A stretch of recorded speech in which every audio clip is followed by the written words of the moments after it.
ये कहानी है ईशा नाम की लड़की की जो जोधपुर नगर में रहती थी।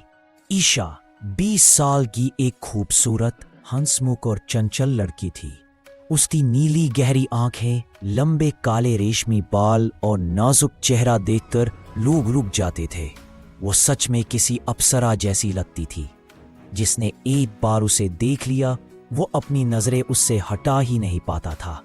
शायद यही वजह थी कि ईशा थोड़ी जिद्दी भी हो गई थी।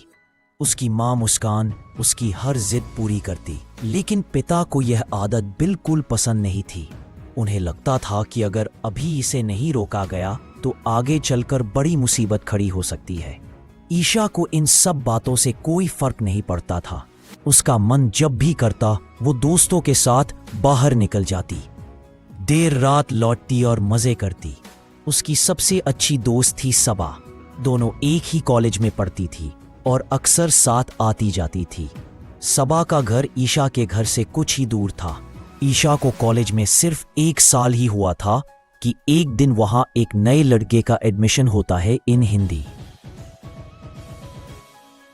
मयंक का पहला दिन। मयंक करीब 22 साल का था। गोरा रंग, लहराते बाल, गहरी आंखें और हमेशा काले कपड़े पहनना उसकी आदत थी। वह इतना हैंडसम था कि कोई भी लड़की उसे देखकर दिल हार जाए। लेकिन अजीब बात यह थी कि वह ईशा की तरफ देखता भी नहीं था। बाकी लड़के तो ईशा को देखकर रुक जाते थे, लेकिन मयंक जैसे उसके लिए ईशा कोई मायने ही नहीं रखती। यही बात ईशा को अजीब भी लगी और कहीं ना कहीं आकर्षक भी। उसने कई बार उससे बात करने की कोशिश की, लेकिन मयंक ने कभी कोई जवाब नहीं दिया। सबा की चेतावनी। एक दिन ईशा ने सबा से कहा, तुझे पता है वो मयंक मुझे बिल्कुल इग्नोर करता है। कॉलेज में ऐसा कोई नहीं है जो मुझसे बात न करे, लेकिन वह तो जैसे मुझे देखता ही नहीं। सबा ने भौहें चढ़ाकर कहा, तू पागल है क्या? वो लड़का अजीब है, हमेशा चुप रहता है, चेहरे पर कभी मुस्कान नहीं होती, और देखा है ना, या तो पूरा काला कपड़ा या पूरा सफेद। ये सब तुझे अजीब नहीं लगता? ईशा ने हंसते हुए कहा, अरे ये उसकी पसंद होगी, हमें उससे क्या मतलब, इंसान तो अच्छा है ना। सबा ने सिर हिलाया लेकिन कुछ नहीं कहा। इन हिंदी। बरगद का साया। ईशा अनचाहे ही उस पेड़ की ओर बढ़ने लगी। उसका दिल जोर जोर से धड़क रहा था। वह जैसे ही करीब पहुंची पीछे मुड़कर बोली, मयंक, लेकिन वहां कोई नहीं था। सन्नाटा, ठंडी हवा और पेड़ की जटाओं में सरसराहट। अचानक उसे याद आया, जब वह 10 साल की थी एक बार इसी रास्ते से गुजरी थी। तब गांव में एक कहानी सुनी थी, इस पेड़ में एक काला जिन रहता है। जंगल का डल चारों तरफ अंधेरा था। पेड़ों के बीच से आती ठंडी हवा में एक अजीब सी सिहरन थी।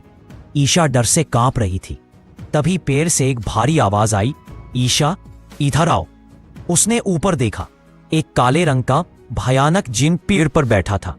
उसकी आंखें अंगारों जैसी लाल थी और वह बस ईशा को घूर रहा था। धीरे धीरे बरगद की लंबी जटाएं उसकी ओर बढ़ने लगी। ईशा ने भागने की कोशिश की, लेकिन उसके पैर जैसे जमीन में धंस गए हों। जटाओं ने उसे लपेट लिया और पेड़ की ओर खींचने लगी। आखिरी चीख, बचाओ! ईशा की चीख पूरे जंगल में गूंज गई। जंगल के सारे पंछी एक साथ उड़ गए। कुछ पलों बाद वहां सिर्फ सन्नाटा रह गया और ठंडी हवा में उसकी खुशबू की हल्की सी महक। कहा जाता है उस रात के बाद से किसी ने ईशा को नहीं देखा, लेकिन काले बरगद के नीचे आज भी कभी कभी किसी लड़की की धीमी हंसी सुनाई देती है।